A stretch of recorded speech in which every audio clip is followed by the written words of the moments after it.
আসসালামু আলাইকুম। আজকে আমি নতুন একটা লাইভ নিয়ে চলে আসলাম। আপনারা সবাই কেমন আছেন? আমি কিন্তু একদম ভালো নেই। আপনারা তো সবাই জানেন আমার পাঁচতলার ভাবি আমি যে বিজনেসই করি না কেন সেই বিজনেসে আমার লস খাওয়ায় দেয়। যদি সবজিতে একটু পোকা থাকে সেটা কি আমার দোষ? আমি তো কোনো সবজিতে ফরমালিন ইউজ করি না।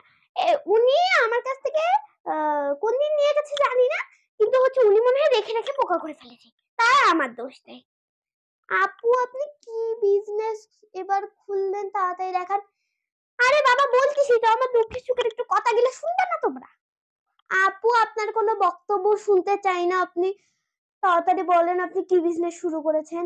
এই তুমি ফোন বন্ধ করে কোথায় যাবে যাও তো, আমি আমার মতন কথা বলবো, তুমি বেশি কথা বলো।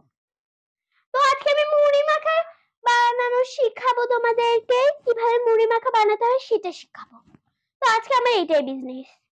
এখানে আমি মুড়ি মাখার জন্য সব রকমের উপকরণ নিয়ে নিয়েছি। তো আমার মতন তো কেউ মুড়ি মাখা বানাতে পারে না, আমার পাঁচতলার ভাই বলে আমার হাতে নাকি জাদু আছে। তো এবার আমরা মুড়ি মাখাটা বানাবো। প্রথমে আমি মুড়ি দেব, তারপরে দেব একটু পেঁয়াজ, তারপর আমি দেব পেঁয়াজ, তারপর দেব চানাচুর, তারপর আমি দেব মরিচ। এখানে দেখুন মরিচগুলো কি সুন্দর। তারপর এখানে আমি দেব শসা, তারপর দেব একটু সরিষার তেল, তারপর দেব আমি ধনিয়া পাতা। এবার মিশিয়ে নেব সবগুলো।